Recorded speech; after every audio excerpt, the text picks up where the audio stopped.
Here we go. Hey, I am Chris Marshall of the Omni African Collective. Today we are interviewing Dr. Jared Ball, author of Myth and Propaganda of Black Buying Power. How you doing today, Dr. Ball? I am as good as could be expected and happy to be on with you. Thanks for having me. Man, yeah, so today we're gonna get into let me get this book real quick. Just 1 second. I like that shirt though. Oh yeah, hold up. I gotta show him the shirt. Capitalism, wait, was reverse. Capitalism is the gentleman's method of slavery. Kwame Nkrumah. Oh, there we go.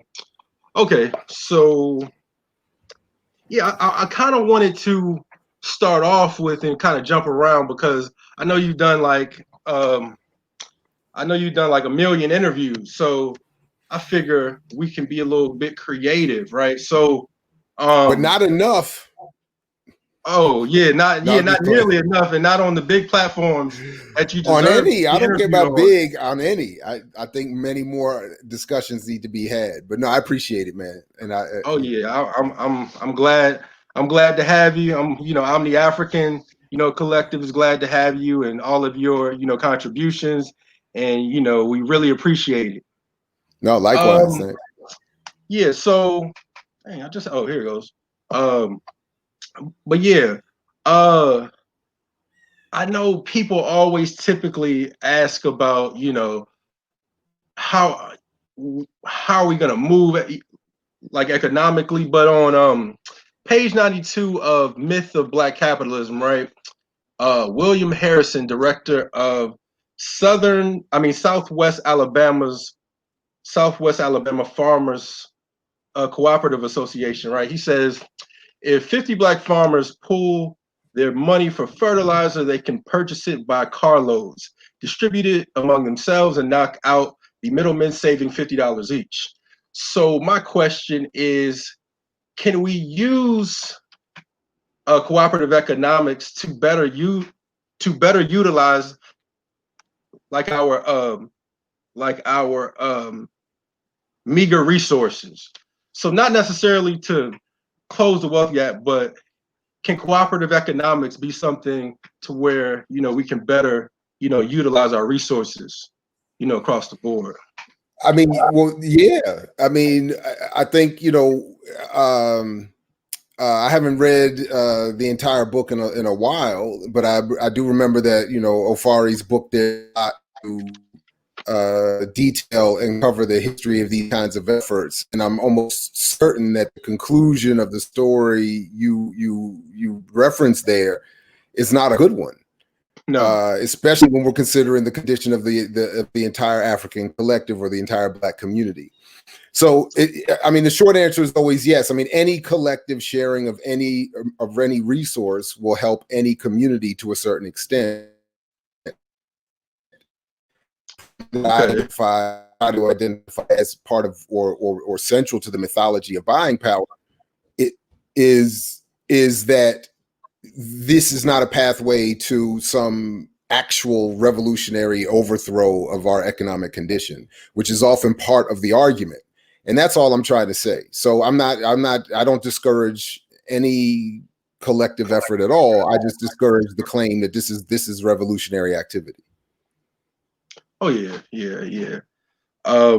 Because I think people typically try to take your analysis as this apathetic, being negative, even though being negative is cool, But I mean, I think what we need more of is economic, just practicality, and not everything being rooted solely in uh, pep rally speeches, but some sober analysis. So And by the way, that's all this is. I mean, it's neither yeah, negative or positive. It's just an analysis. yeah. And a lot of people, including, a lot of people that disagree, haven't read or paid attention to the argument. So yeah. Because I've seen how people are real slick about how they mischaracterize it, and try to act like it's something, that it's not. But and we'll eventually get to it, but there's like a common thread I'm seeing with a lot of, the references, right? So my next question, right? But I'm a quote Ofaria again. This is on page 93, of Myth of Black Capitalism. And he says financial, reparations employed for the purpose of supporting business could serve as a main cog in the Black elite's design to control the Black communities. Even more, the reparations effort is nothing but another version of the neo-Black elite's campaign to obtain corporate funds for Black business. So my question is, does the reparations movement have the potential to become the Holocaust industry? Because I got that one too. I got that one because I'm thinking about it, right? Looking at yeah, man, how everybody is moving, and just like looking at the, just looking at how they're talking about it. I'm like, man, I'm looking at the Native Americans. I know some Jewish people are wealthy, but to think that, because I mean, even in the article that I sent you, kind of playing out certain, hypotheticals, I'm like, the way people are framing it, we'll just have another neo colony. You know what I mean? And it'll be a handful of people who are able to live like Mobutu, but then we'll have to overthrow another group of people. Mm-hmm. So I guess my question, does it have a potential to go down that same path? First of all, man, I love that you asked that question. I have for years been saying, and I didn't write it this, I didn't write this and talk about this specifically in the book, but I've been saying for years that all of these comparisons to Jews and reparations in particular are very similar to the myth of buying power. They're made without any reference to history or fact or study. Everything is hyperbole and anecdote. I mean, it's and encouraged that way. So I mean, it's just really, and people really should read Finkelstein, all of Finkelstein's work. I mean, Finkelstein is a monster, but the Holocaust industry in particular, especially for the reparations stuff, because he shows very clearly that for all the power Jews are supposed to have in the world, that whole reparations for the Holocaust thing was just hijacked by scoundrels and an elite. Look, just before we started taping this, so I want to mark the date for people, on September 29th, a story was reported that shows it's an interesting critique of the claim of the so-called racial wealth gap, because it claimed the study, and I haven't read the study yet, so but Ofari has made this point in his work in that book and elsewhere. Elsewhere, certainly, I don't remember if he made it in that book, but the point is that for all the discussion of the racial wealth divide, it obscures the reality that within each community, the top 10% have all of the wealth of that community.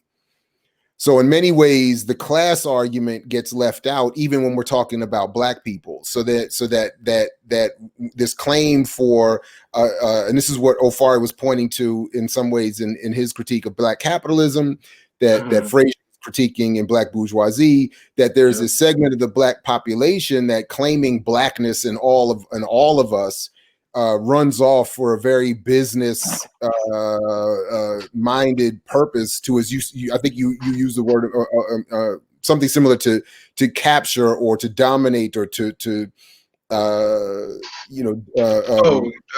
most of what the wealth that Black people have for themselves. Oh yeah, the control the wealth for themselves. So anyway, so this is so certainly the way you phrased the question initially is correct, and I think it is a perfectly parallel problem that the reparations claim for Africans in the diaspora and in this country in particular, in many ways, and it's different in different ways. It's not a monolithic argument, but in many of the arguments is a very conservative, reactionary one that will ultimately only benefit that top 10% of everyone's community. And it's so yeah. Yeah, cause even speaking to that, like we're about to read in Revolutionary Education Action Dialogue. We're in the study group of the Omni African like collective. We're about to read "To Die for the People." Um, where is it? It's somewhere around here, but I know you're very, familiar with that book, and that's a very instructional speeches and writings, by Huey Newton. Mhm. Um, and I think I think in that book he touches on intercommunalism in the Boston College speech, right? So I think even from his analysis, reparations is obviously global. And I think when he started to talk about it, everybody thought he sounded crazy. But I mean, you can't really deal with wealth and resources, on a domestic scale, because I mean, it just doesn't make any sense. Because whether we're talking about going to Mexico for one thing, Colombia, Africa, wherever. Yeah, I mean, I think people have to start seeing it within the scale of resources and not just paper money, because the money only means something because of the resources, and of course, the Muslim. Um, but like another thing, piggybacking, you mentioned E. Franklin Frazier, right? And I'm wondering a if Gustav Le Bon was, well, I know you mentioned, I don't know if you mentioned it or if I read it in a different book, but I think Edward Bernays quoted, Gustav Le Bon, and I'm kind of asking that because in E. Franklin Frazier's Black Bourgeoisie, right? And I know you mentioned him earlier in the first chapter of your book, and basically, because when I read this quote, I was so surprised because it sounded so similar to the Jack Johnson quote in some of what Edward Bernays was trying to get at. So E. Franklin Frazier is quoting Abram Harris, right? And he's saying the Negro masses, urged by their leaders, were led to place increasing faith in business and property as a means of escaping poverty and achieving economic independence. Although ostensibly sponsored as a means of self-help or a racial cooperation, as it was sometimes called, through which the masses were to be economically emancipated. Negro business enterprise was motivated primarily by the desire for private profit and looked toward the establishment of a Negro capitalist employer class. So, my question was, and mind you, this is from 1898 at the Fourth Atlantic University Conference, right? And my question is the myth of Black buying power connected to the myth of Black wealth? Absolutely. The in one of the earlier drafts of my book, a couple people had to kind of pull me aside because I was going too heavily on this point I'm about to make. But really, buying power is the myth of buying power is just a subsidiary problem or a stepchild problem to the big brother of capitalism and Black capitalism, of which Black business and entrepreneurialism is itself another subset. And buying power is just a part of this broader claim, which is all meant to be that capitalism is not a problem. The organization of a white supremacist state is not a problem. What is the problem is just simply, Black people coming out of the previous state of nature of enslavement and getting themselves together through bootstraps and capitalist endeavor like white people. And then, of course, part of the mythology is that we're encouraged is to forget what happened to white people, because for all of Black suffering, which is obviously primarily in need of being dealt with, all this white inequality is itself being forgotten, and people don't realize how bad most white people have in this country, in a country that is built and designed, quote unquote, for white people. Most white people still don't have it, aren't doing well. and those in power, as I do talk a little bit about in my book, were afraid of white poor people and are afraid of white poor people as much as they are afraid of us. So this idea that black people could in some sort of microcosm subset replicate what white people have done and overcome is again part of the mythology that we're all meant to accept here. Yeah, and even speaking to your point, I think in To Die for the People, and Huey Newton basically broke it down, was like, there's no way we could, even if we could do capitalism, it would destroy the planet, because we would have to do what they did to us to probably every other group of people, and then the world would end, I basically. mean, this is one major point that I did leave out of my book, is that primary to all of this is the military conquest of land and people. That's Fanon's colonialism.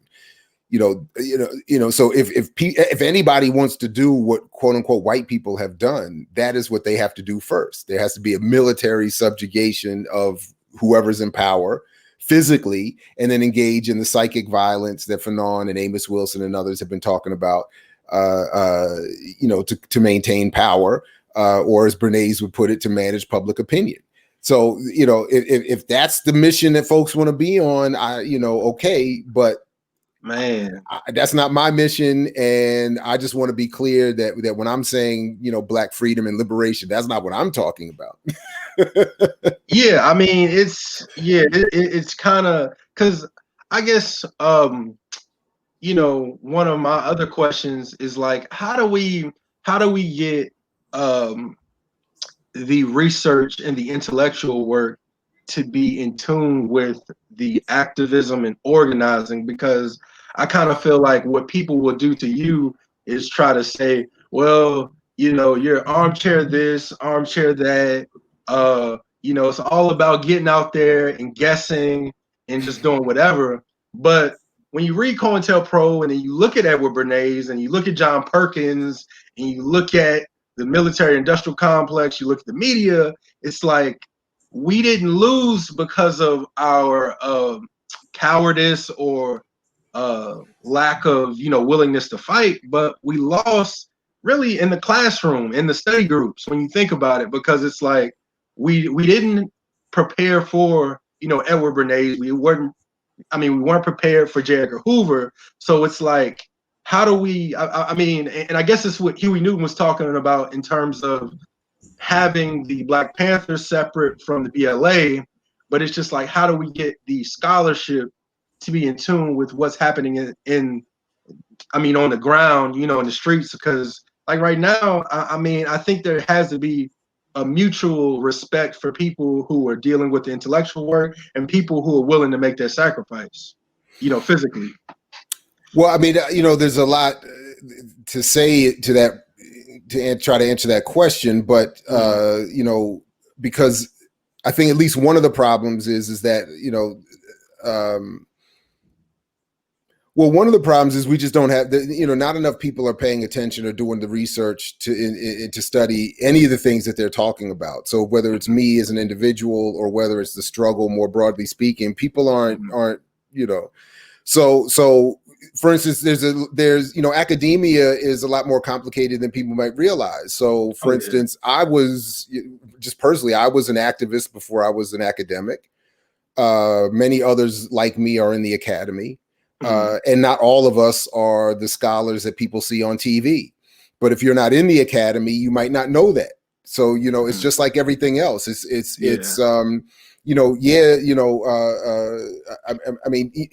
idea that just because you only see Morgan Freeman and Denzel Washington in movies, that there are not millions or at least thousands of other black actors is silly. Yeah. But so that's at least one point. There are some armchair academics who write ivory tower scholarship and all the stereotypical stuff that we're accused of.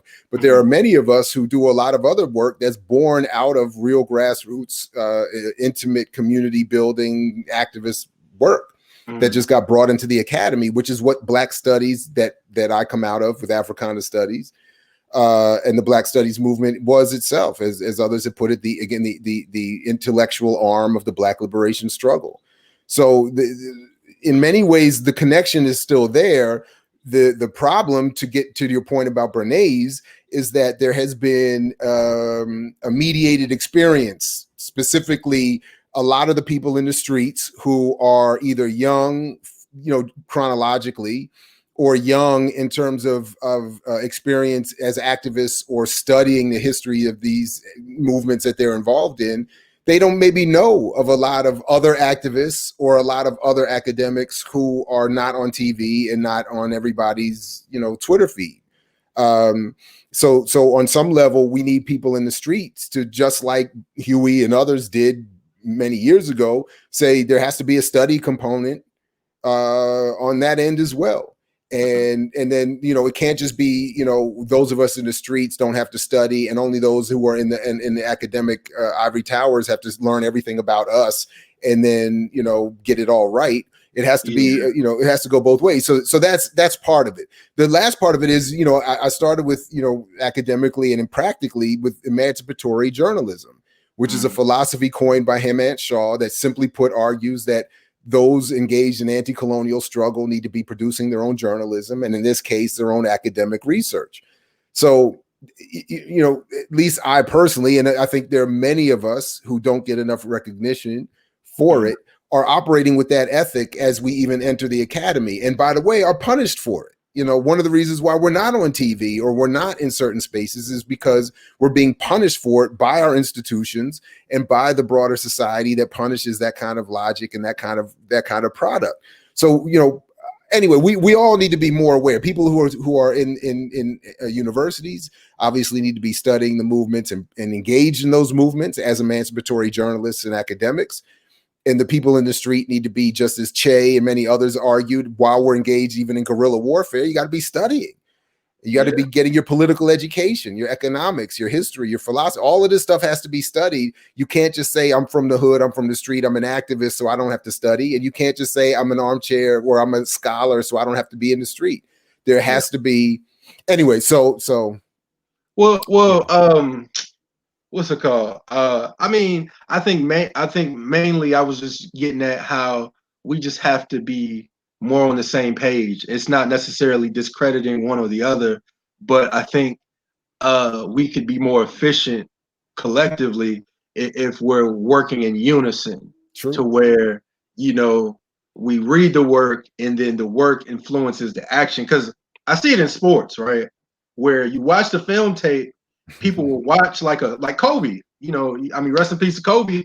But he'll watch a Jordan and then he'll go out and do what Jordan does. Now, people don't see that as intellectual work, but when you talk about theory and practice, we see theory and practice in sports all the time. And I don't think we recognize it, as Black people, but I think we could apply that in many other areas, right?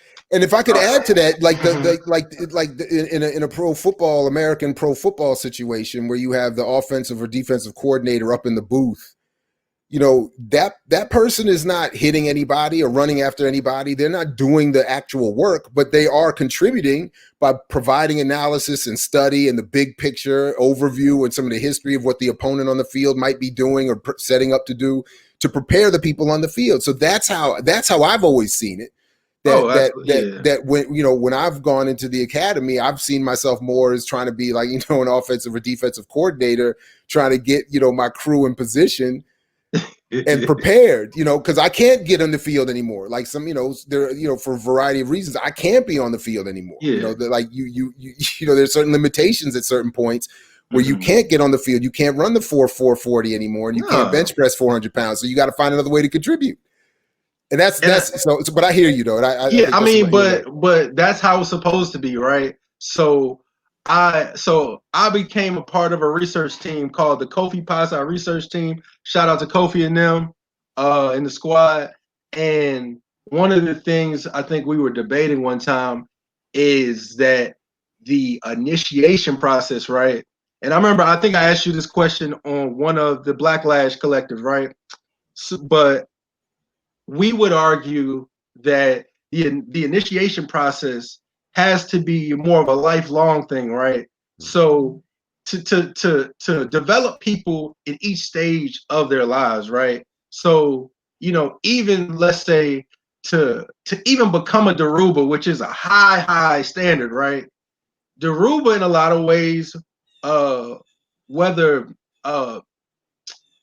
planned formally, has gone through a tremendous development, both as a revolutionary and a scholar. So what I'm finding as I'm in the African centered world is that we have to be more intentional with personal development, right? And when I say personal development, I don't mean financial literacy and capitalism and consumption and all that, but actually developing people to where you can have the leaders you need because they were developed collectively by the community. And I think as we do that in the Black radical tradition and start to link people together, I feel like a lot more confusion will be solved, and there will be a lot more synchronicity and just harmony, because I'm still going through Look for Me in the Whirlwind. I got it over there, and it's so much information, so much knowledge, because I think he was interviewing you, right? And I used this in a class I'm taking, and he said that Fidel Castro, no, he said Afeni Shakur used the argument that Fidel Castro used, and I actually got his reader, right? So she used the argument that history will absolve me, right? And I think I found it in at the end of the collective autobiography that's in Look for Me in the Whirlwind, and then I found Fidel's argument in his reader. So I'm like, if we could, I think in a lot of ways there has to be more of a expectation from the younger generation, even though sidebar, there's things like social dilemma, and people are we instead of fighting Bernays, we got a different beast to fight with all of the psychological issues that come with the whole social media stuff. So um I guess my question would be, how do we have a more intellectual, formal, initiation period, and not even just intellectual, but just developing people in the ways that we need them to be developed. So that's why Omni African says building community pending revolution, so that we build a community that can, defend itself, because a community that can defend itself will free itself. So I guess my question is just, how do we get a more formal initiation period? Because I think Jomo Kenyatta breaks it down in Mount Kenya, and it's a lifelong process. It's like you go from young warrior, older warrior, elder, religious count. Like it's so many stages. So I think in order to get the people that we want to see, we have to organize even that aspect, of our community. I mean, my short answer is I really don't know. I don't know Mhm. how that would be done, and I even wonder. I mean, you're talking about Jomo Kenyatta. I mean, what is the state of that process today? I mean, Well, and just to be more specific, this is hit. Mount Kenya was talking about the um, indigenous political institution, right, where they would develop people from one stage to the next, right? So I'm merely saying that we need to organize how we develop people, and that could be divided across various fields intellectually, whether it be in technology, martial arts, whatever. But I'm saying that in order to develop more teachers, right? Because kind of leading into my next question, I read the book by Teray about John Henry Clark and I think it's Africology.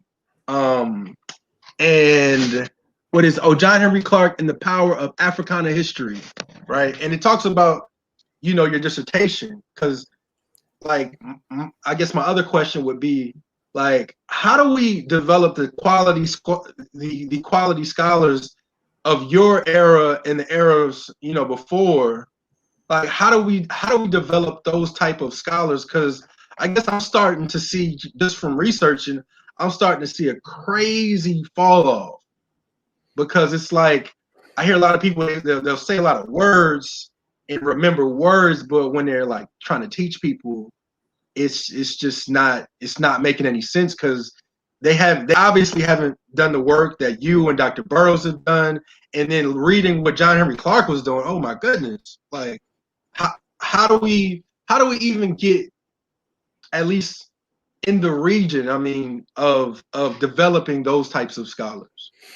I mean, part of what I was where I think I was starting to try to go with my question about Kenyatta is that, you know, is that, and me saying I don't know, is because all of those things, or many of those things that we point to in the past, were not sustainable or have not proven to be sustainable. So, you know, Kenyatta is talking about an anti-colonial, post-colonial so-called moment where he's trying to unite the Kikuyu and the Luo and all these different groups and trying to play whatever role he was claiming to play with the Mau Mau, you know, and all, you know, and now Kenya is not really a reflection of that version of Kenyatta as much as maybe the version he became. Some would argue. I don't, you know, it depends where you know. And similar with the other folks that you mentioned, like, you know, when you talk about, you know, so when you talk about Daruba, or when we talk about George Jackson, or even Malcolm, or whoever else we want to, or Asada, whoever we want to talk about, the context that created these people don't exist anymore. And the context that created these people, you know, don't exist. And in some ways we don't want to exist. I mean, you know, I think about, you know, look at what Daruba had to go through to become Daruba. You got to be born in the hood and in the Bronx. You got to go through gangs. You got to become politicized. You got to get locked up for 19 years. You got to do Panther 21 trial. You got to fight cops. You got to, you know what I mean? I don't want to do all of that. Yeah, I don't want to do all of that. And I don't want to set up a situation where others would have to go through all of that to become as great an intellect and activist as he is now. So how do we create a situation that instills that in people without that? I don't know. Honestly, I don't know. The same way, you know, we don't have even the pretense of a post-colonial state formation that Kenyatta had to develop whatever he was trying to develop when he wrote Mount Kenya. Okay, because I guess, and then lastly, we're not even caught up. When you bring up the social dilemma, now when I watch that, other than access to the very founders that documentary accesses, you know, I felt like, you know, I'm part of that small, very unpopular group that for more than a decade has been raising his hand saying, "I told you so." Jaron Lanier, that's interviewed in that documentary, I read his first book more than a decade ago, where he was saying, "Yeah, I created this internet thing, but don't you get fooled by it." And I wrote about it. And I, you know, and nobody, like, you know, that was the whole point of the mixtape argument I was making. Make mixtapes because the internet's not going to save everybody. And everybody was like, well, you know, they had a lot of interesting and some correct critiques, like "you're late, it's too late," or whatever. But fundamentally, that was the point I was making, and was saying, I was citing Lanier's work. I was citing somebody else, and then I've read at least good chunks of. I haven't read the whole thing. I admit that it's a huge book. That the woman that's interviewed in there that didn't get enough camera time, I thought, who wrote Surveillance Capitalism. Yeah, I saw that. Yeah, I think I added that to the cart. That is another monstrous book. In terms of its information, not its analysis, because just like the documentary, there's still, you know, this whole thing about capitalism can save us, and if we just tax data collection, we can make corporations do good, and all that kind of silly stuff. Kind of like the Robert Reich documentary about capital. Yeah, of course. Coming from a dude who, while he was sitting there next to Bill Clinton, couldn't get a damn thing done to advance anything, that he now is getting a new career complaining about. But whatever, because all the people like Daruba who were saying back when Reich was getting all that money from Clinton, Daruba was either locked up or just coming out of prison saying, you know, all of this is nonsense, and then he gets maligned again. You know what I mean? So it's like, and this dude can come back now and get a whole new liberal progressive stardom, claiming what we and others have been arguing, you know, for 100 years now. But anyway, but my point is just that last, what I was just trying to really say is that in terms of this context situation, we are not even caught up yet. We're really far behind because that documentary is dangerous and scary in many ways, but it's not even, I mean, nearly as bad as things are. For instance, the documentary doesn't talk at all about Defense Department use of social media or intelligence agencies. Like they don't talk much or all about that in the documentary. So we're behind in all of that. So what Bernays was doing, you know, a century ago has been put on steroids. Isn't even the right. I mean, it's put in it's in a whole new. It's a transformer. Universe. Transformer at exactly. this point. Yeah. You're right. It's a whole. It's coming from a whole universe. And we're still driving the car version. We haven't even seen the bot change yet. I mean, it's just, it's. Oh, pun intended, by the way, when I say bot. let me go back and claim backboard on that and say I meant that. Yeah, I mean, because I mean, going back to the Kenyatta thing, I think he was just what I took from it, because I don't agree with Kenyatta on what happened in terms of his politics, but I agree with the indigenous political institution that he was documenting as a historian. But Mau Mau and his politics, I don't agree with any of that. No, but all I was saying in making that point was that we don't have these contexts, you know, we talk about George Jackson again, like the brilliance of George Jackson required a 17-year-old to get a life sentence in prison.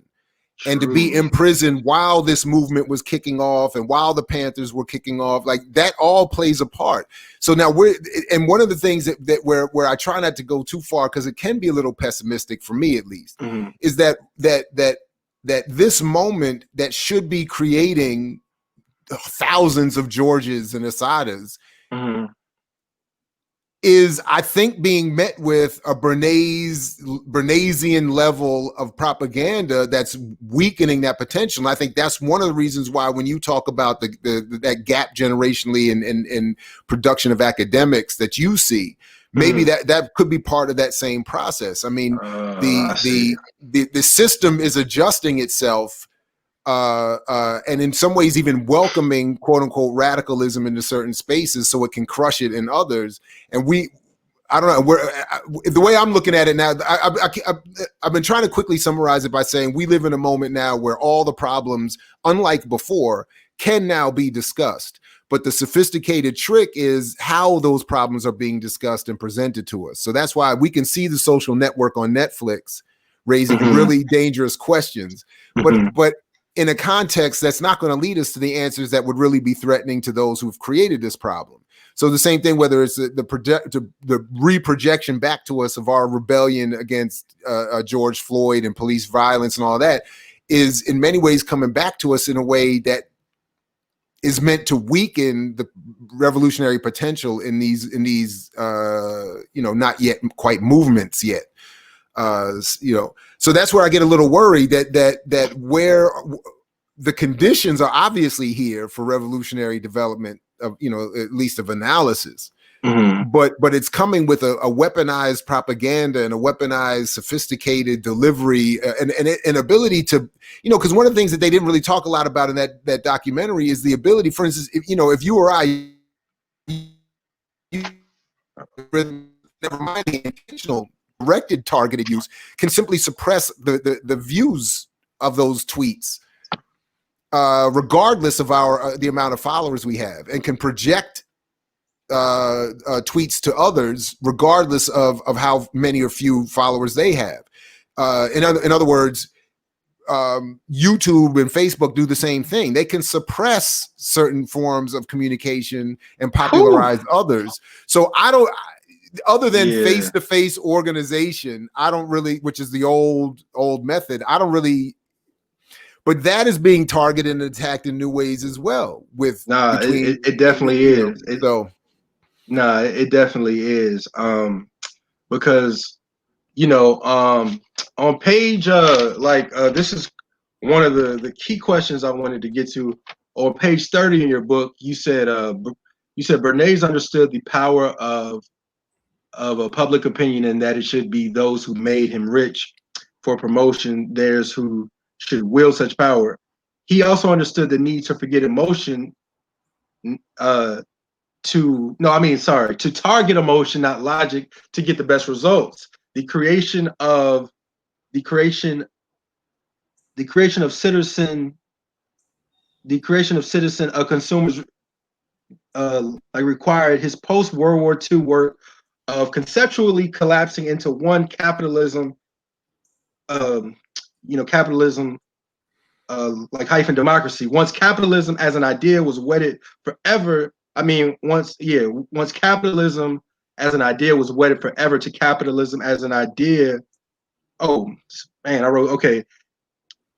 Let me see. Okay, but basically my question is, when capitalism got wedded to democracy, was Christianity added to that duo that became a triad? Because as an atheist, I know my position, like on religion, but what I do wonder is that typically propaganda, when we talk about propaganda, we never think about the religious propaganda. Because I wrote something like the way that Kanye went from Yeezus to like a Bible thumper, man, that was like the media in full force. And then reading your work, I'm like, man, if they can merge capitalism and democracy, and then the whole cultural Cold War dynamic where it's capitalism, democracy, Christianity, and then communism and atheism.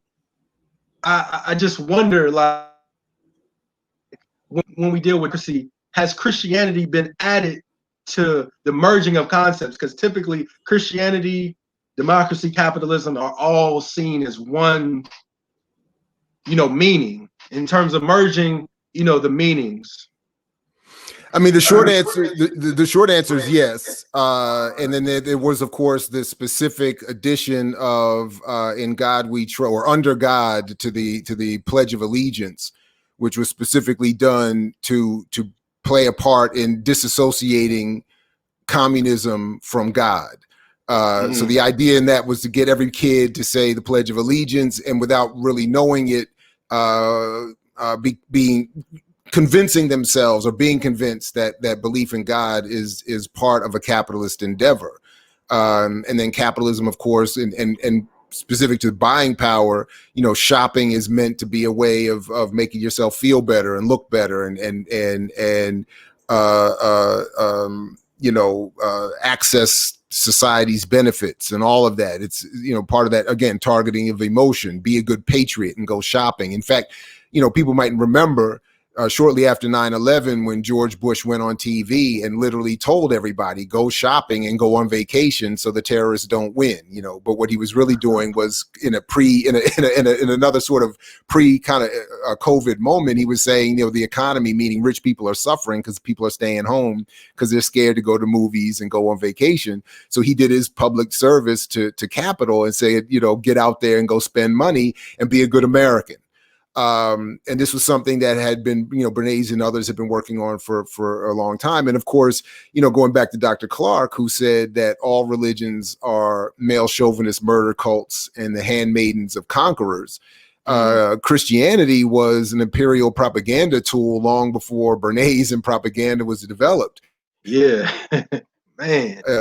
When the whole thing of, once you make people believe that God looks like you, then they're more willing to accept your beliefs and everything else. And that old aphorism that comes out of the African struggle of, we had land and our God, and then the white man came, gave us the Bible, and we had the Bible and they had our land.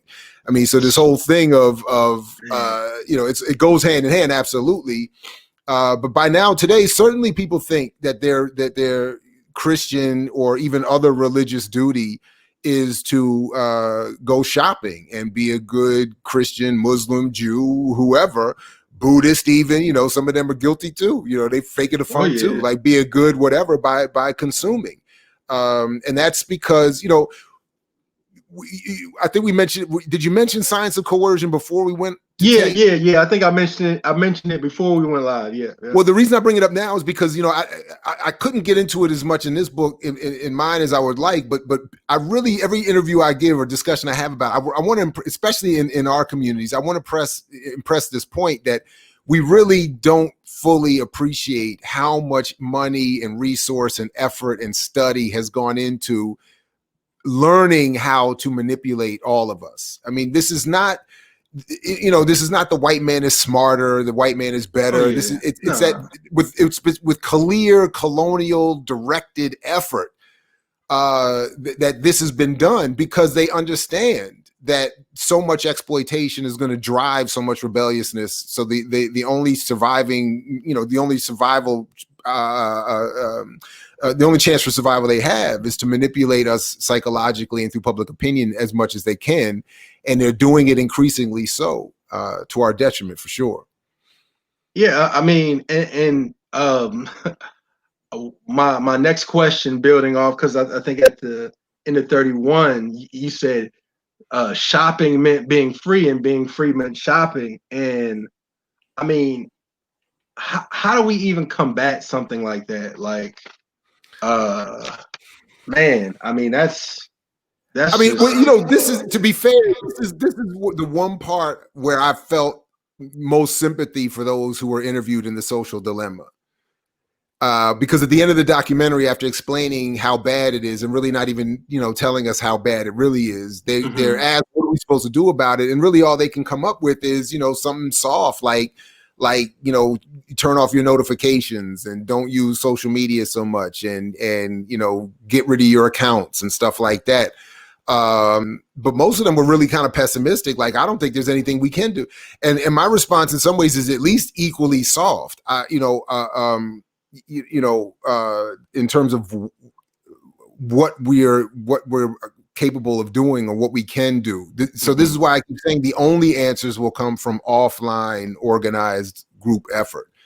oh yeah, absolutely. So again, I don't know exactly. The problem is so sophisticated, and again, when I mentioned Science of Coercion, the book details so much of what was done to create the communications field as a method of manipulating everybody, more or less. We have, again, and then as I talk a little bit about in the book, we have, making our problem more complicated, is that we have a Black commercial media class that has helped develop and promote this concept, and even specific to Black people, help develop the concept that shopping makes Black people good Americans and proves that Black people are as good as white people and can be just as good citizens as whites or anybody else by not being rebellious. So we have a Black commercial class that is encouraging or discouraging the very rebelliousness that we should be building around and organizing around, and encouraging and flaming the fires of, pun intended. Yeah. So I mean, building off of that question, I see the link from Earl Ofari quoting E. Franklin Frazier quoting Abram Harris at the fourth Atlanta conference with Booker T and them, and then Earl Ofari talking about the neo-Black elite, and then you talking about the Black commercial press and I guess the Black bourgeoisie. Like, how do we get a better class consciousness in the Black community? Because I guess the other thing is kind of a two-pronged question, is with the inexact classes where a Black working class isn't the same as a white working class or a Chinese working class. How would you even form class solidarity with the power disparities? Because reading, Kwame Ture in Black Power, Politics of Liberation, one of the things he said was that you couldn't have a coalition with the politically and economically insecure with the politically and like economically secure. So even with class solidarity, there's some people you can't even have a coalition with, because it becomes a subordinate situation, and then you're under like their franchise versus a mutual coalition. So how do we deal? I mean, how do we have better quote unquote class solidarity, and how do we deal with the black bourgeoisie who's been undermining our interests since 17 or 1800 or how, whenever it's been. Again, I really don't know exactly what to do other than to encourage open and honest and frank discussion about what's going on. Okay. And at some point, there has to be some kind of, however people want to describe it, a family discussion about the role this black commercial press class or whatever we want to call it is playing in these problems. I have found it very interesting so far since May or April when the book came out that with few exceptions and never with a repeat visit, the black commercial media environment hasn't wanted to have this conversation, even to dismiss or discredit or try to disparage the work. And I know for a fact that they know about the work, and I know for a fact that they know about my argument. So it's a willful, conscious decision to say we can't. And in part, I don't blame them, because what we call a black commercial press is really in terms of certainly of funding and often political range of thought is white. I mean, it's white corporate dollars that drive it. No matter how black the hosts are or the guests, they're chasing white corporate advertising. So they want to promote this buying power myth, and they want to promote this idea that black people can consume ourselves into the good graces of American society, because of course white corporate America wants to promote that mythology too. So how do we, we need, alternative or radical or emancipatory journalistic spaces. We need organization around that. And then there has to be either the development, what I'd like to see really are the development of black public spheres that are alternative to those spaces. In other words, how do we get Roland Martin's daily audience into conversations like this? Not necessarily the same people, but that size of an audience that has our relative range of politics, that is looking for an alternative news and discussion source. How do we organize ourselves to develop that? So that we can offer some sort of alternative and competing model, not only for funding it and producing the work and the kind of work that gets done, and then organize around that, because there has to be. There's going to have to be, and I don't mean this in some sort of physical, violent way, but there does have to be some sort of intellectual or political confrontation with that class to say, we can't just keep letting you get by off of this.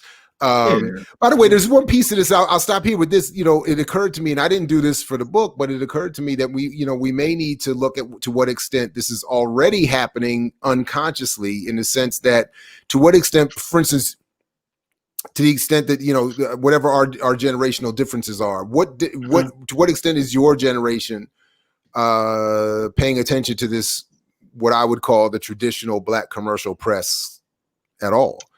Whether it's the newer versions like The Root or the Griot, or older versions like Roland Martin and, whatever else is out there. I don't know. I think I'll tell you one of the big things that I'm seeing from my vantage point. We're seeing a lot of the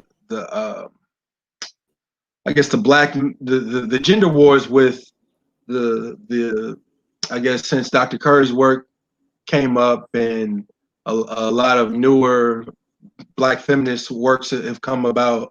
I'm seeing a lot of back and forth about the sanctity of black men, sanctity of black women, and then and this all being part of the propaganda machine that's our media. It's undermining a lot of the people that you've learned from. So I think what's happening, instead of having that honest dialogue that you're talking about, what happens is we're becoming the victims of that, social dilemma, and people aren't talking to each other. So instead of even seeing the Twitter conversation about the revolutionary nationalists, cultural nationalists type thing, that's kind of what's happening with the newer black male studies and the black feminists, and then I guess we're also seeing the pushback with um, the vote blue. Vote blue. No matter No who. matter who, yeah. And man, I really don't want to. I kind of wanted to avoid this. Um, man, but I don't know if you've even seen it. But even like, man, like coming into consciousness and growing up on, a Black Agenda Report, right? I had some critiques just of some of the people. Now, I like people I identify with, who I've really learned with, I love, right? But I think one of my critiques was just, and I think Davion Love kind of spoke to this, was having non-Black people in Black spaces to where it looks like they're kind of regulating, right? And I think that that's all a byproduct, I feel like, of the state kind of wearing down, um, you know, just Black spaces. But I just had an issue.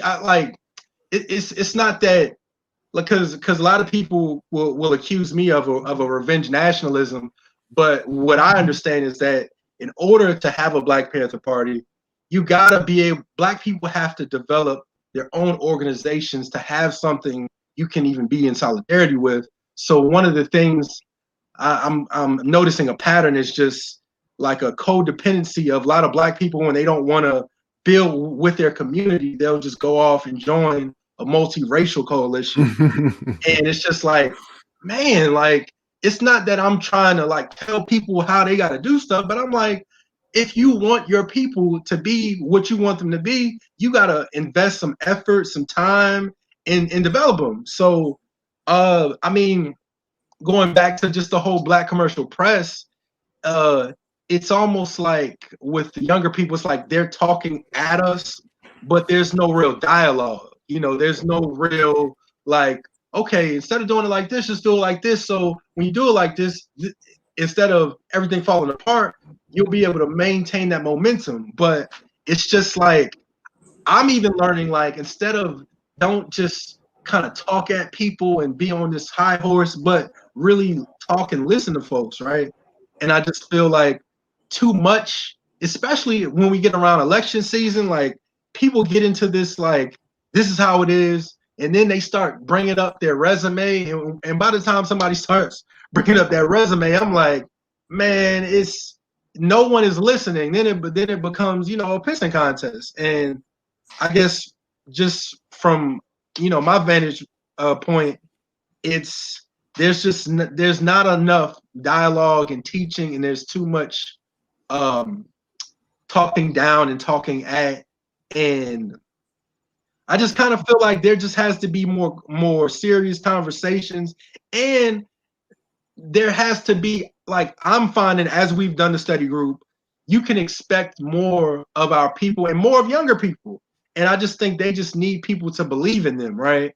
And yeah, like, I'm just seeing how this media beast is working, and it's just interesting how they can manipulate so many different things to put you in a position to make you feel about something a certain way, and they're just moving all of the strings. And yeah, and I'm actually interested to know what your perspective is of what we're experiencing, because I think a lot of people will see media attention as like this much greater victory, and dismiss what a Black Panther, Black Liberation, SNCC, all these people have done. But in reality, we have a very, very long way to go to get anywhere near the amount of success that the Panthers and other successful Black, or even the UNIA. Them being arguably, the standard for a Black organization. Like, the media attention, I think, in itself is what kind of really guts a lot of that momentum, because it's like, get attention and boom, you start, making speeches and doing seminars and stuff. So I'm just curious to hear what your perspective is of our generation and what's happening, and how we even like navigating it. I mean, well, part of the reason I was asking that question the way I was is that it's something I haven't looked into yet, but is that my generation, I'm looking at my generation taking beginning to enter that preparing at least to enter elder statesmanship or whatever, elder status, getting older at least, and trying to find itself and how it's going to relate to younger generations and relate to everybody else. And I'm not impressed with what we're doing. So part of the problem that I see here is that our generation, my generation, is taking its turn in being co-opted, selling out, and making, as they say, going back to our sports analogy, making a business decision when when thinking about going for that pass or trying to catch that make that run. So what ends up happening? Young people righteously want to rebel because the conditions are set for rebellion. And what's the first line of defense? It's either the Sharptons saying, don't be violent, and, making everything about how the behavior of the protester instead of the conditions that created the protest. Or, Obama coming out and telling the NBA players to go back and play. When Chris Paul reaches out for advice, he goes to Obama. He doesn't have a radical, he doesn't have a Garvey to go to. He doesn't even have a Du Bois to go to. He has Obama. And what does Obama say? Man, shut up and go play. Because why? Because Obama has a 40-acre estate. That's how he got that 40-acre estate up there in Martha's Vineyard or wherever. He's chilling. He doesn't need anything. He's not getting shot up in the street. He said Trayvon might have looked like his son, but he wasn't. Nope. And the truth is, if Trayvon was his son, he'd have been up in Martha's Vineyard with Secret Service protection. So unless Yeah, I mean, that was a crazy comparison. Like, he would be somewhere in a black SUV, protected with a whole bunch of people around him, and they would the Sixth shut Fleet down the whole street. Yeah. But my point, though, is but again, that's my point. So the analysis. So this is the time we're in. All the problems can be discussed, but they're interpreted. They're filtered through this lens of reactionary backwardness and celebrity. So again, as I try to point out in the book, T.I. and Killer Mike and Jay-Z are put in front of cameras to talk about our economic condition and what we're supposed to do. In part, they're put there because my generation has taken its turn and taken the co-opted roles. So there's no money. We didn't agree politically very often, but he was I think he was as good an elder as any and a mentor as any. The late Dr. Ron Walters, who admitted to me, look, to everybody, like I'm not here for revolution, I'm here for reform. Mm-hmm. But at the same time, one of the last news stories he printed during Obama's first campaign was that Obama wasn't paying, as previous Democratic Party candidates have done, the cost to get black press coverage because it was taken as a fait accompli that black people were going to vote for him. And the fact that there was no money coming in. And I bring that up to say that there is no money in commercial presses, black or white, for a discussion of alternatives that go beyond voting for the Democrat. So who does your younger generations hear from in terms of dominant conversation, online or elsewhere? They hear a perspective of, you have to vote for blue no matter who. You have to avoid irresponsible, immature, unpragmatic radicalism. That's the whole, Marable, Peniel Joseph line of argumentation of black studies. Then you have the Obama political trajectory that says you have to go back and play basketball. Don't go on strike and engage your only legitimate power base as a worker is to withhold your labor. Don't do that. Go back to work and leave it to the rest of us who created this problem to come up with a solution for you.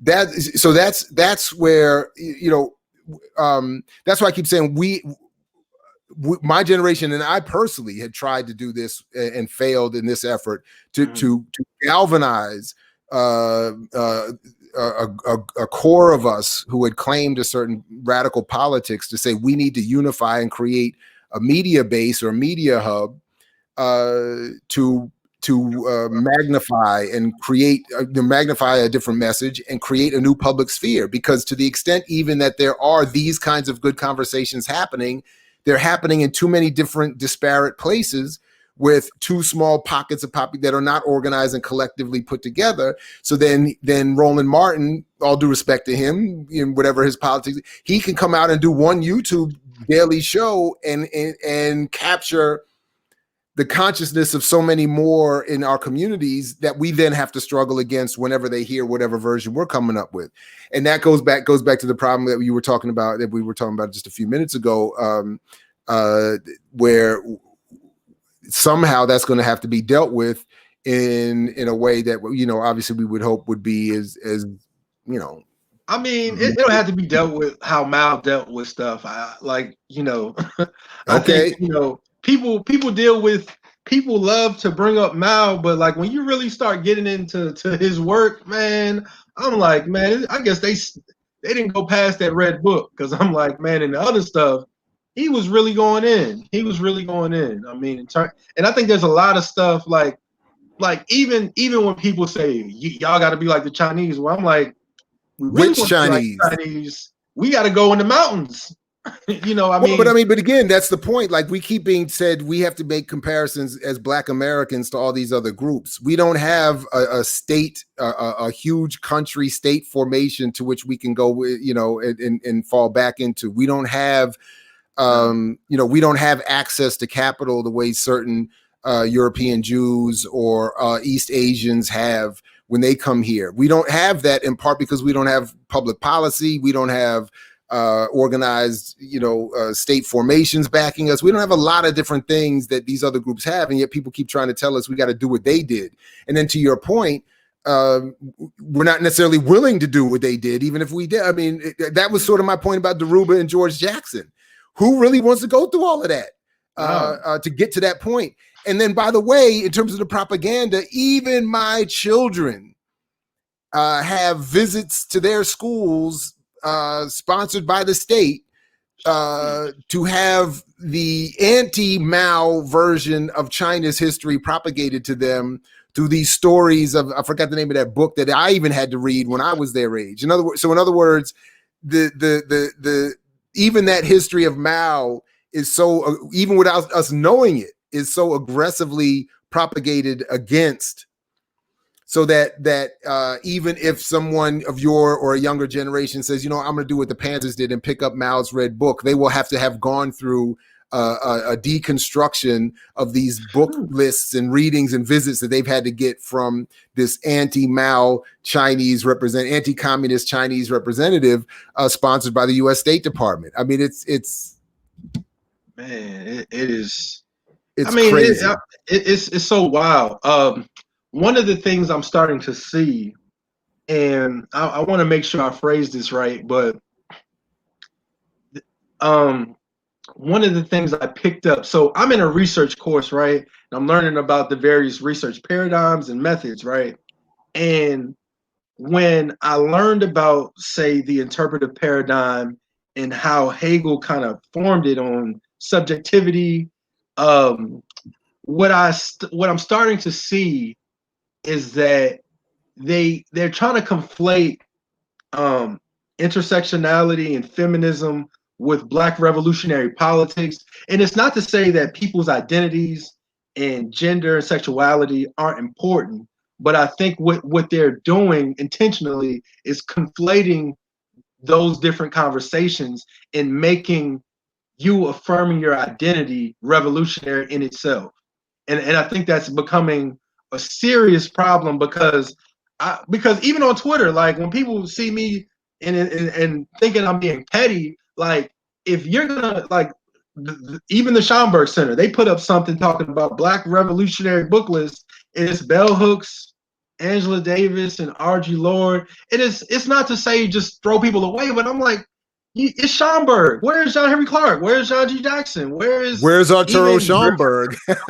yeah. No, a lot of people think that is a white German guy. Like for the longest, I thought it was a white German dude. Yeah, So I'm like, before you got this center, somebody thinks it's an old white man somewhere. So I'm like, at least reintroduce or try to preserve that legacy so that even when you want to bring in different people, people know who they're even contributing to or whose legacy it is. Because even reading the book where I found out about your, dissertation, I'm like, man, I'm even thinking about seeing if we can whether it be process more of the work or work on preserving it. But I know with the way stuff is going, it's important to be aware of the various archives and make sure that Black people are able to protect it and preserve it. And even going forward, like even your work. But I'm just worried when the state wants to become even more fascist than than it already is. Like, it's just important that we preserve our great scholars' work. But yeah, I kind of wanted you to speak to how people conflate this argument of identity politics in itself being revolutionary, and then we don't even get to Blood in My Eye or to Die for the People or Look for Me in the Whirlwind. It just becomes about it's what you talked about, I think, on page 31 when you were talking about indulge, right? So our politics become centered around pleasure, and then we never really get a serious conversation about politics. And then the quote unquote allies use that as a kind of patronizing thing to where, oh, all right, Black people, come talk about identity politics and racism. But then we don't. But when it's time to be serious and to talk about ideas, then they're like, okay, sit down, let's go get Marx and let's go get the white people. I don't. I was trying to remember just now where I just heard this recently, and I can't. So forgive me. But someone was making a point recently in talking about the Palestinian struggle that there's a similar conflation happening where people either misuse or misinterpret the phrase "existence is resistance." That the Palestinians saying that my simple existence is resistance, to kind of make the point I think that you're making here, that by simply stating my presence, that I'm somehow engaged in an active resistance. And I've always struggled with that. And I've always thought that our individual identities are important, but they're sort of the doorway we walk through to enter this broader struggle. And once we're in there, the personal stuff needs to be taken care of elsewhere separately. Now that we're in the struggle, we gotta it's time to knuckle up and scrap and get the ideas out and get to the business of the ideas. And really for me, and this is where sometimes I get misunderstood myself, but really for me to get to the material aspects of this struggle, the immaterial stuff, all the individual groups can take care of separately. That's where I am most defensive of nationalisms of whatever kind. Like I don't want, even, you and I might identify as atheists. I don't want my atheism interrupted by someone else's, like I'll go and deal with that with the other Black atheists. Like we'll deal with that after we get free and get some whatever. Go figure all that out. And then and the Christians and the Muslims and the Jews and the Africanists and the whatever. Everybody can take care of all that after. And all the stuff about, our identities and our genders and our sexualities and all of that. We can, all of that needs to be dealt with and get addressed. But there is, I think, a clear attempt by those in power to stop the conversation at that point. And there is clearly a willingness by affluent white society to welcome conversations about Blackness and otherness and I struggled and I suffered. And white people, even liberals, they enjoy an evening out and being lectured about their own complicity in racism, as long as there's no discussion about how societies should be reorganized. And as long as, there's no, it's the same stereotypical thing. My godfather talks about it all the time. And he describes himself as a communist. He's a black man, but describes himself as a communist. Mm-hmm. But his point is that white communists have always tried to make the nationalism, the national question secondary and the class question primary.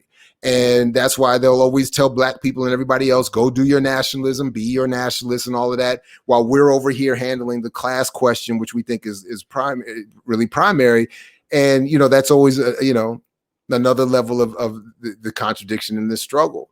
And I certainly see that happening, because there are even variations of the way intersectionality is deployed. And I'm no expert in this, but I see some people use it in ways that I think are more radical than others. And then others try to, redefine it in very reactionary ways. And that's something that happens. Again, that's the point. That's the moment I think we're in now. Everything is on the table for discussion. When I was growing up, not everything was on the table. You couldn't discuss certain things. Now you can talk about anything. But the problem is, who's going to talk about it? In what way will it be talked about? Who are the experts that are going to be brought forth as the pundits to be the experts? That's the trick. And that's the sophisticated adjustment that we have to catch up to. Yeah, because funny enough, I was saying one of my Pan-African reforms is, and a lot of people didn't like this, but to get more African people into African religions from a political aspect, right? Because understanding religion politically, it's just a tool. And I'm just of the mindset that we have to kind of put more effort into making people embrace African culture, but not it be something that's surface and something that's solely aesthetic. Because like one of the things I'm doing now is studying more indigenous, political structures, so that when people want to talk about a communism or socialism, I kind of feel like that's vague, right? Because I think the question of governance is very important, because one of the things I'm learning, like as an atheist, as a black atheist, is like you can't just come in and impose what you think or what you believe. You got to work what's already there. And my argument is, what was there before people's religion and before all of this propaganda? Well, let's start to work with what people are more familiar and more comfortable with. So instead of everything having to be assimilated, where voodoo has to be assimilated into, Catholicism, or even more of what they call pagan in the various European cultures, or the indigenous, belief systems with, the natives. I'm kind of starting to see, like, we can't just come in and say this is the solution and everybody do it this way, because like you said, with the class situation, it's not exact, because you would literally have to, because I love the work that y'all did with, the racial wealth gap, but even that's being propagated. And it's like, how do you even do a class analysis when the numbers are so different? So you would even have to create class formations in order for that to even be viable, because it's becoming something that's as confusing as a racial coalition and racial solidarity, And I guess, I'm curious to how do you deal with the nationalism versus class, situation? I struggle with that. I don't know, and I'm less involved as an activist as now than I have been, before. But I think that's where that's really the crux of all the differences is,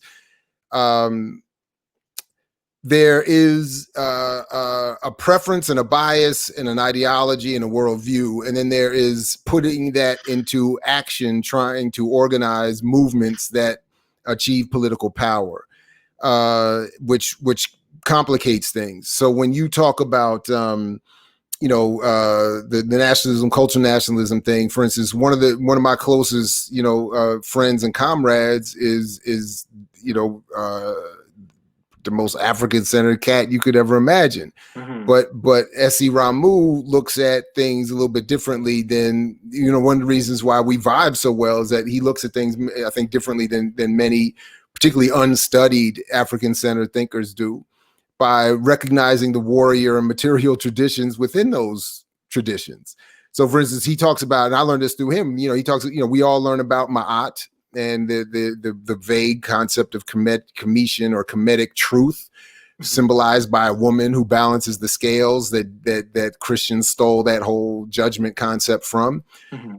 But what we don't often learn about, I certainly didn't, is that there's a warrior tradition to that as well. That part of restoring balance and truth is a material conflict and fight with those trying to take that away. So in other words, it's similar to the more materialist side of things who want to say, look, I'll study Marx and Lenin, and I'll study Fanon and George Jackson and the Black Panthers. But I will only look to evolve their analysis to the point you raised earlier, I'll vote blue no matter who. And I'll, or what I mean? And wait a minute now, there are other readings of that. But within these vague, broadly speaking, these different traditions, there are parts that are promoted over others. So it's very easy to be a cultural nationalist and get invited into commercial media spaces to talk even about Kwanzaa or, whatever. But you cannot get invited to commercial media spaces if you want to talk about these warrior traditions of Ma'at, or if you want to talk about the principles in African-centered thought that require and demand material justice in this life. So what I've tried to learn, is in an interesting paradox here, is that what I listened and took from Kwame Ture is that he often said, look, I may believe or don't believe what I do or don't believe, but as an organizer, I know my people believe in this stuff. Mm-hmm. I can't approach Christians and talk about what I might believe, and I can't approach. Yeah. So his point was I had to study Christianity and Judaism and Islam and Baha'i and all these different faiths. Wherever my people are, I got to learn because I want to organize, because I want to win. Exactly. And that's what I think is a key difference that you and I and many others maybe come up in conflict with. I'm willing to take. I'm willing to take certain criticism for crossing certain, ideological or whatever boundaries that you're not supposed to cross, because I want to win. I want to win. Yeah. And if I make a mistake in that process, so be it. But I really think that it's more that once you try to go from taking ideas in there, and this is where I start looking at the ivory tower scholar. It's easy to, and in some ways, and this is a very difficult critique that I really don't even share publicly that often, but in some ways, it's easier for George Jackson to reach his concrete, brilliant analysis given the conditions he was in than it would be for me or for you to reach that same brilliant conclusion. He had, it sounds crazy to say this way, but he had benefits over us, including being incarcerated. When you are incarcerated, you are confronted with the raw, gross, vicious of the state. You don't have time to come home and watch a ball game and Netflix and chill and get on a Zoom chat or whatever this is with my man and talk politics. Like, you can't do that. You are forced to live every minute of every day. But what it does is it creates in people like him and many others who aren't as famous a radical conclusion and analysis that far surpasses most of ours. So anyway, I keep coming back to the same I don't know and vague problem with my response, but but that's where I think we need to. The only solution is in that kind of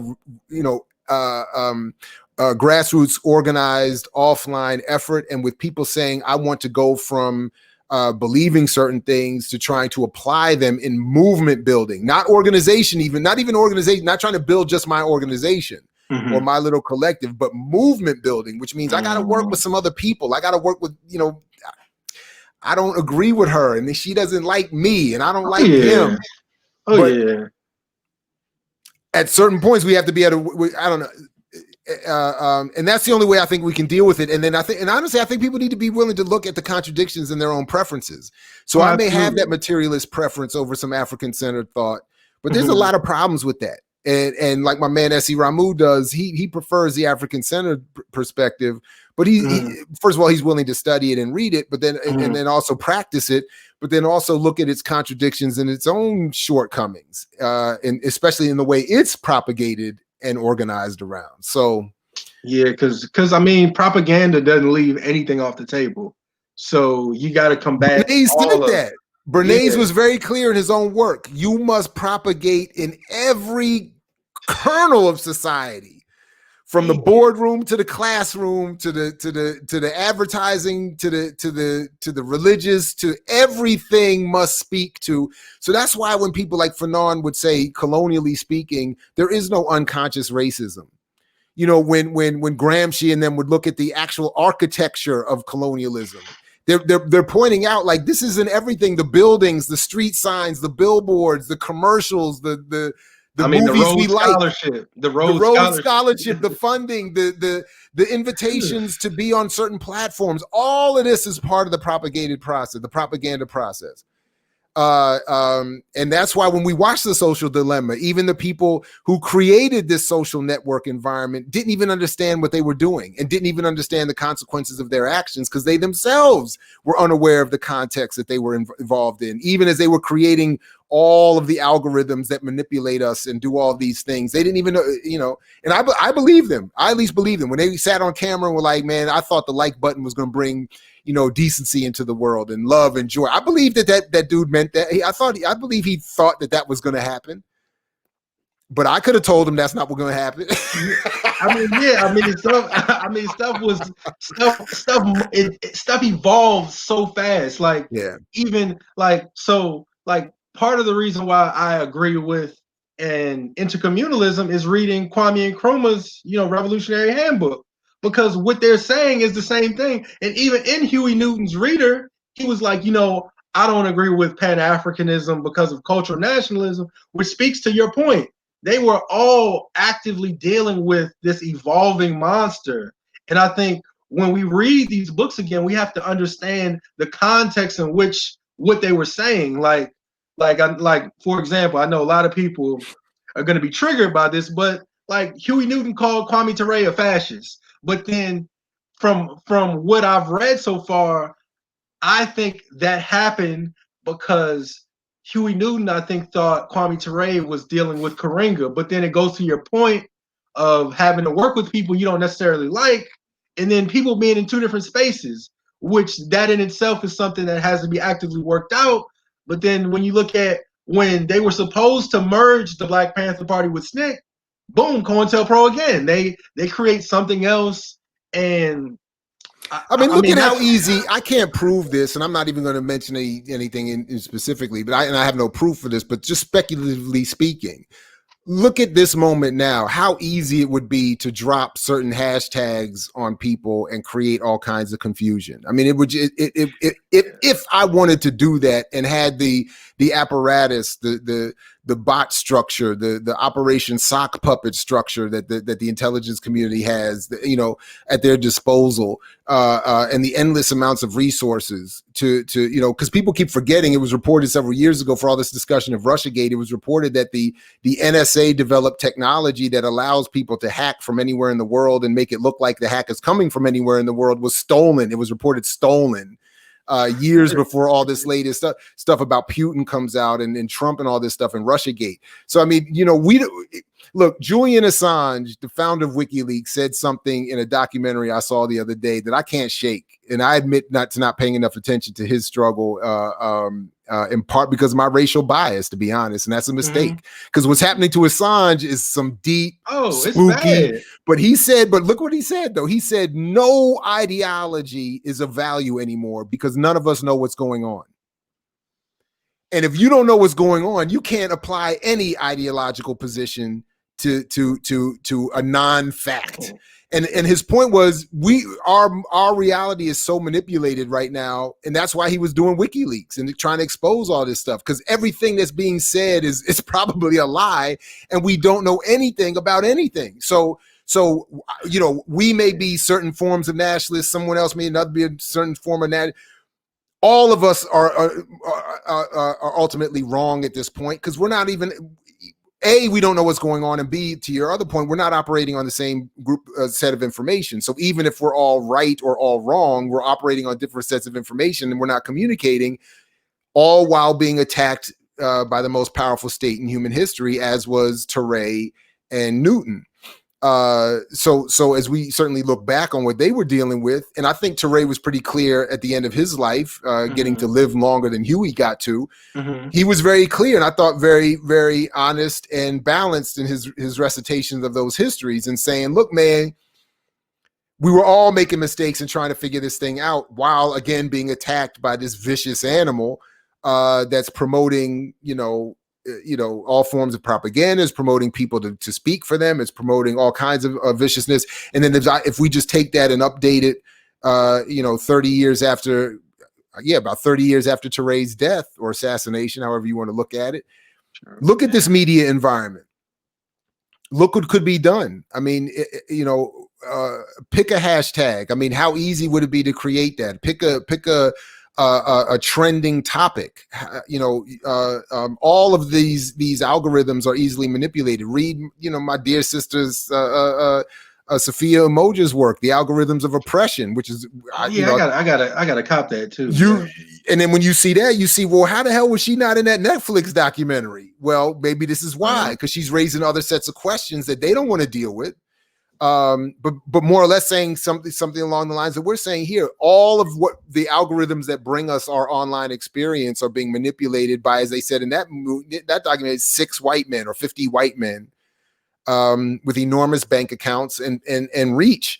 So what information do we know? What do we know, and how can we apply any of our analyses at this point? And certainly, I may think I'm right, but I can't get on the same page with you. You may be right. We're not on the same page. We can't get 10 other people onto our page. So we have a lot. Yeah, we have a lot to do, man. We have a work cut out for us for sure. Yeah, I mean, even taking certain classes and looking at textbooks, and I'm like, man, I can't even believe some of the stuff they put, because typically I know, like, I'm looking through my communication, my communication research method book, and I'm like, man, I can't even believe they allow some of this stuff, because I'm writing something, and I'm actually gonna send it to you, as soon as I finish it. But like, just seeing some of the things that they've done and some of the crazy parallels between certain people, even of different races, like, I'm just like, dang, like, and then they'll just say, oh, it was just a scientific experiment. I'm like, because a lot of people, they'll get caught up into a lot of the pseudo conspiracy theory, but not the qualitative, actual real life events that are unbelievable. And man, nothing radicalized me more than the couple of years I spent working on the PhD in journalism and communication, and reading just how the field was put together. I mean, that was assigned to me. And I'm sitting there. I mean, that actually caused a bulk of my conflicts with the administration at the university, because I was like, I'm just reading what you asked me to read. Like, they said this. They're very clear. And that's why Chris Simpson's book, and I think it's fascinating, he went through the same program years before me at the University of Maryland.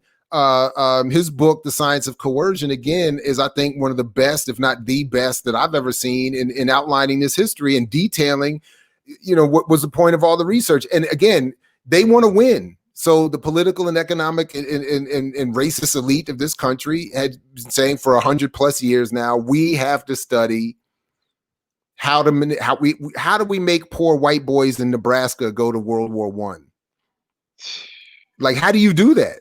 Like, how do you do that? How do you make an East European become a white American? Like, this is what they were asking themselves. Like, we don't, like, I would have, it's like putting this in all the research. How do you project Black people or Negroes in such a way that they don't rebel, and that people in other parts of the world think America is better than it is? Like, that's what they look. Walter Lippmann, the famous author of Public Opinion, their favorite whatever, said himself that stereotyping is a white supremacist self-defense mechanism. I mean, he wrote that in his own book, Public Opinion. We have to project negative images of Black people to make ourselves feel better. It's like, so So I'm sitting there, I'm like, anyway, I mean, to your point, it is amazing, but they're saying this because they're saying we want to win.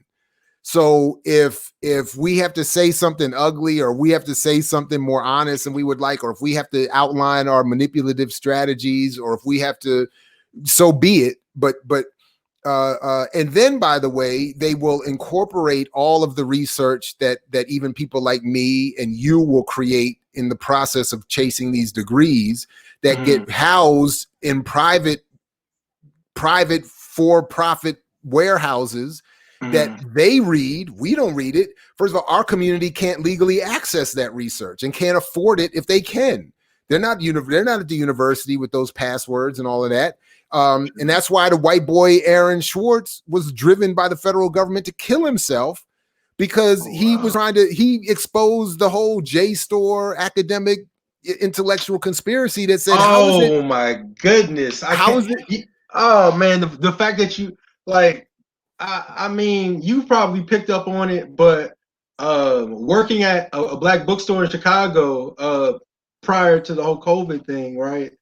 Man, like the warfare that goes on between the black bookstores and Oh my the God. it's horrible. Man, we had cats stabbing each other on Georgia Avenue in DC in what was supposed to be, what is it, the Potomac, the Georgia Avenue Nile district across from Howard University, that black bookstore district that used to be even bigger. Oh wow. They cats stabbing each other over who was bootlegging whose lectures. Oh wow. Yeah. And all of them were bootlegs of all the other scholars. It was like, who was getting money off of John Henry Clark lectures? Like, that's what it was. It wasn't even like I did a lecture and you bootlegged it, so I want to fight you. It was like, which one of me and you was going to fight over someone else's? Oh man, that's crazy. But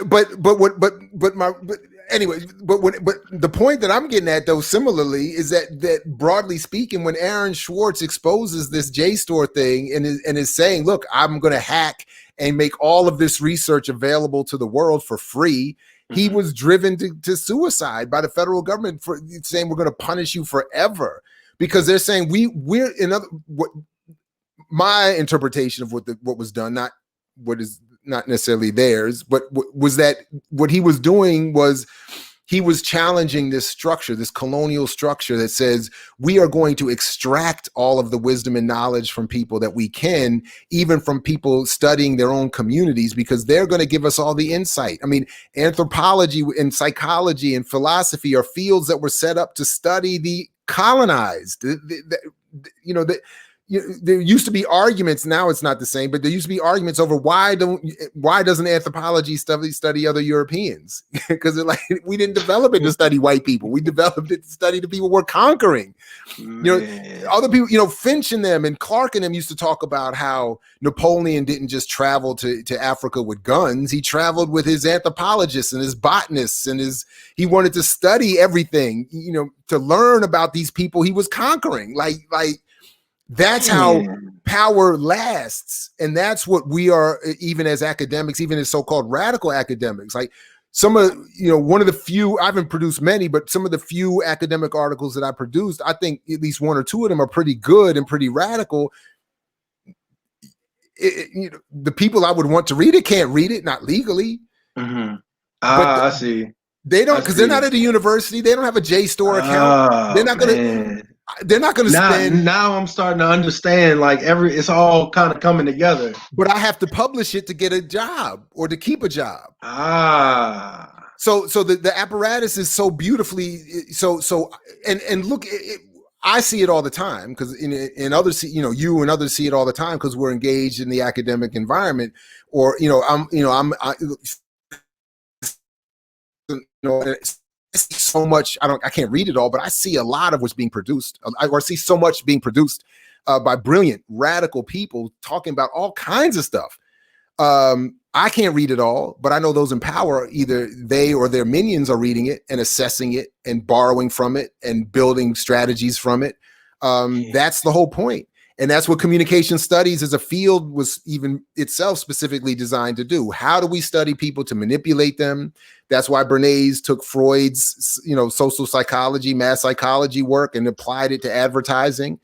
And that's why you sell to emotion. You don't, nobody buys a car because they need to go from A to B. You buy a car because you want floss, you want to look good. You're going to put rims on, you're going to put this on. It's going to make me feel better.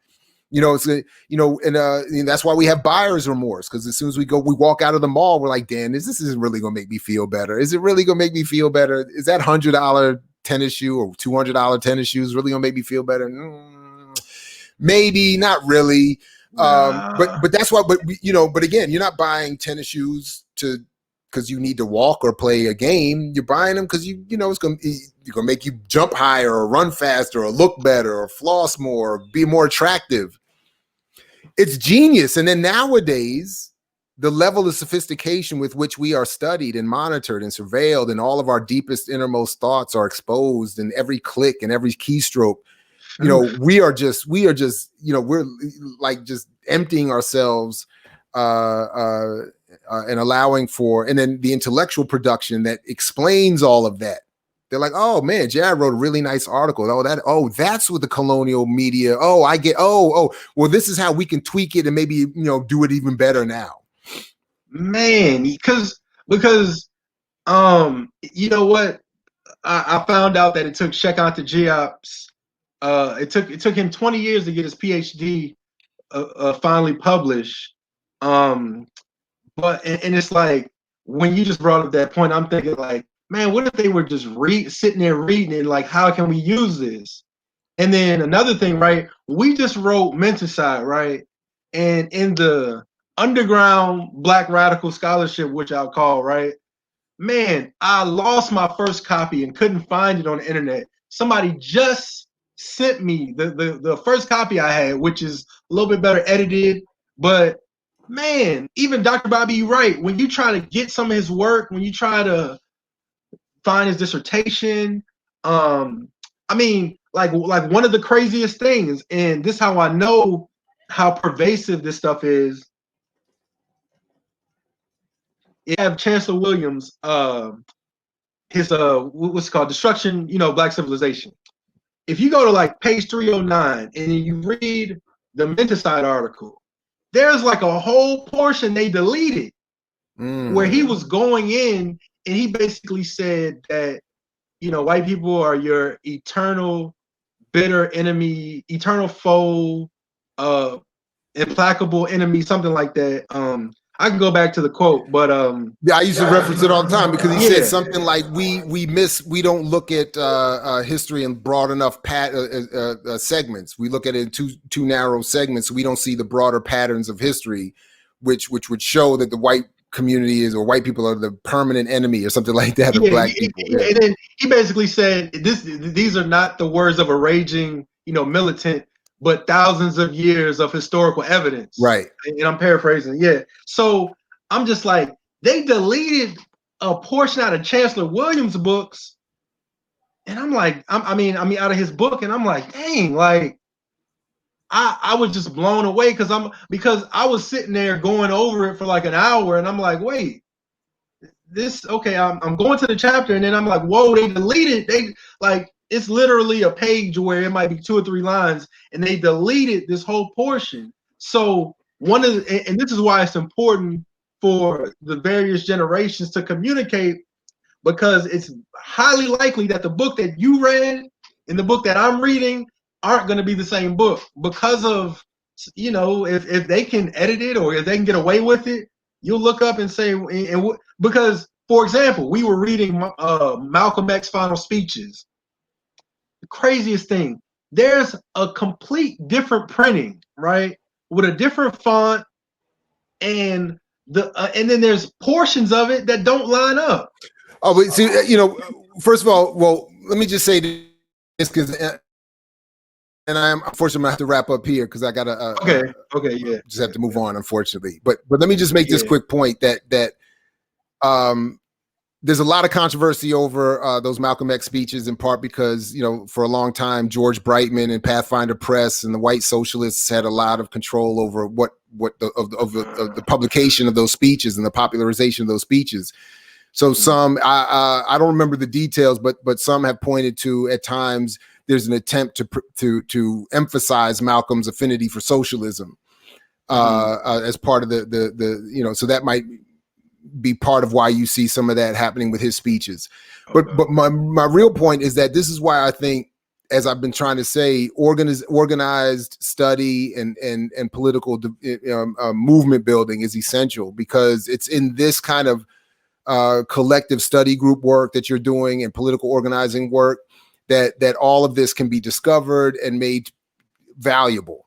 It's not enough to just individually read, because you miss too much. None of us can get everything through. And there's too much complexity and nuance. And then, of course, it's different when you read a book by yourself and then read it in groups and read it with people who are more senior in their experience with what's being discussed. It's just different. So we whether it's, that to me is the only benefit, or the biggest benefit, of the academic experience that I would love to see replicated more outside of academic institutions. But I think that's, that kind of work is absolutely necessary to make sure that, we're all kept in various degrees of check. So anyway, that's why, I applaud the work that you and your colleagues are doing here. And I want to help, support it as much as I can. Oh yeah, man. We really appreciate it. It was great having you. If you have any up and coming projects, and of course, shouting out your, I mix what I like, just please let us know. And it was this was a great build, and we'll probably do this again anytime, man. Oh yeah, appreciate it. I will say the only thing I have coming up immediately, or in somewhat near future, at least that I'm working on now, is some updated research on the specifics of Black businesses that did not go in my book, but that I'm doing with some other folks that awesome. I think will be of some important to talk about in about a month or so.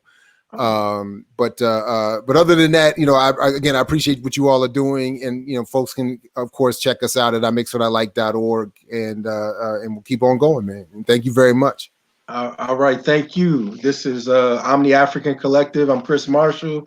This is Dr. Jared Ball of Morgan University. Morgan State University, and I mix what I like. Just glad to have you. We got to do this again. And this is the Omni African Collective's author spotlight. Right on. Thank you very much. And peace to China too. Oh yeah. Peace, everybody. All right. All right. Peace. Thanks, man. All right. Thanks. Appreciate it.